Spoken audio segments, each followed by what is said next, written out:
Anticipating a stressful Thanksgiving this year? Grab your notebooks.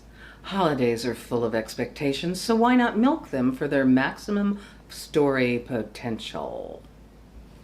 Hello and welcome back to my writing journey. I'm Ellen Byerrum, the author of 17 mystery novels, and I am also a former DC reporter, as well as a playwright. Like you, I am struggling to finish another book, another mystery, if the holidays don't finish me off first.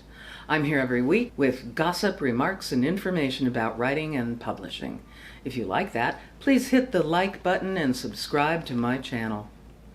Some holidays are ripe for drama, loaded with potential disaster, and this year, in the aftermath of the recent election, this Thanksgiving promises to be epic in terms of family fighting. One side will say, we can still be friends, it's just about the price of eggs, it's not about people, it doesn't matter.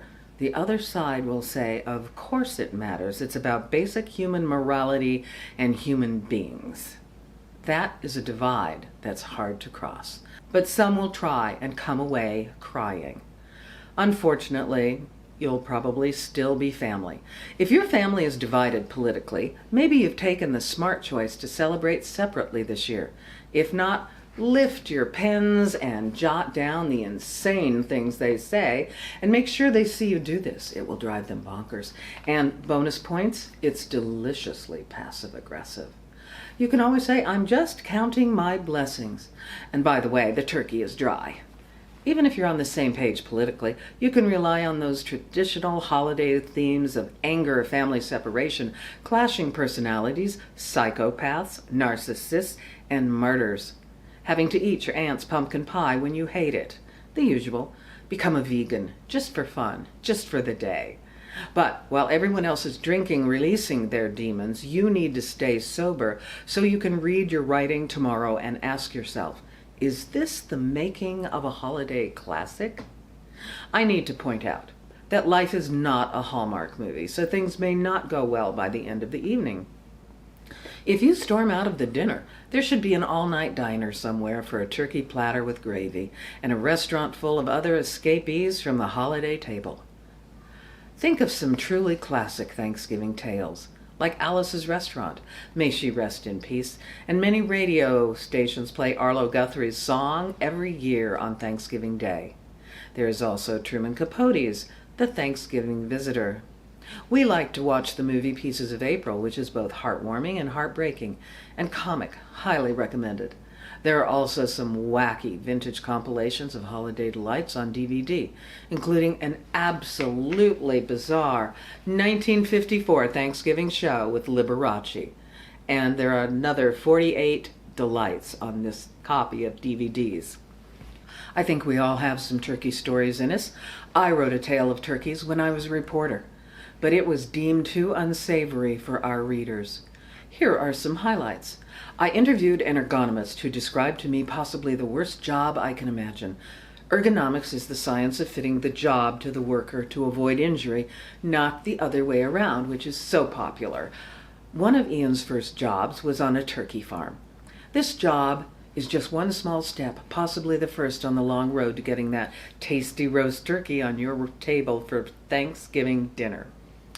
On my beat, I covered the Occupational Safety and Health Administration, workplace injuries and job-related stress and violence. And I regularly learned about terrible jobs.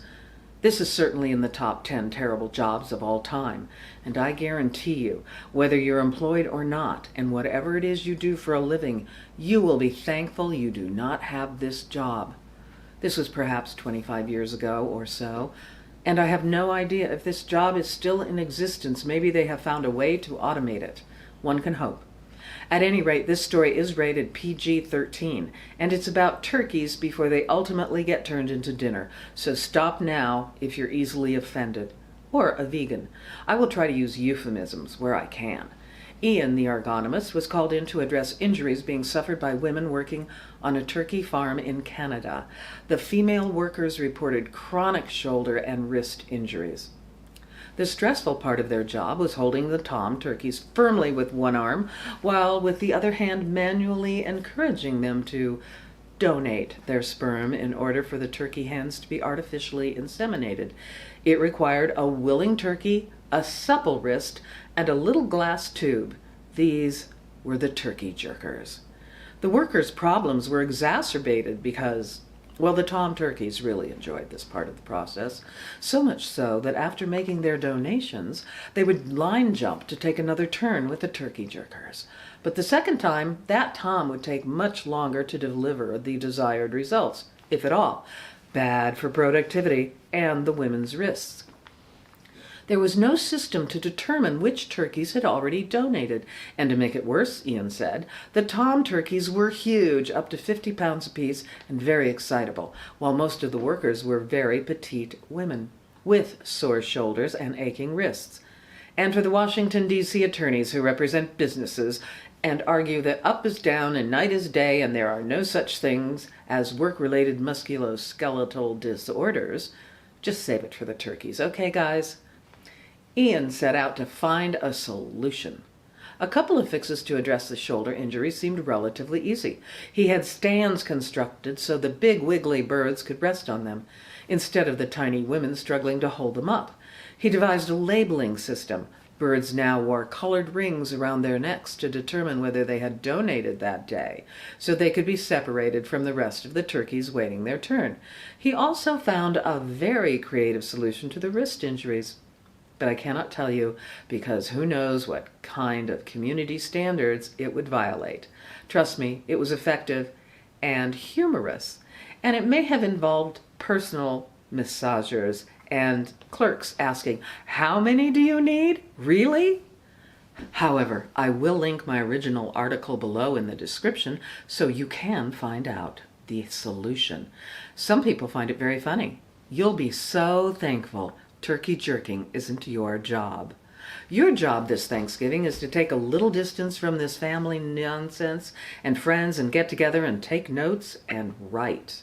The point of all this is that if you are a writer, you can find a way to write yourself out of this potentially traumatic Thanksgiving day, and you'll feel better. Here's to surviving this holiday. Let the turkey feathers fly. I will also try to link to a video I did on dressing for Thanksgiving. You, not the turkey. That's all I have for now, and I'll see you next time. Bye.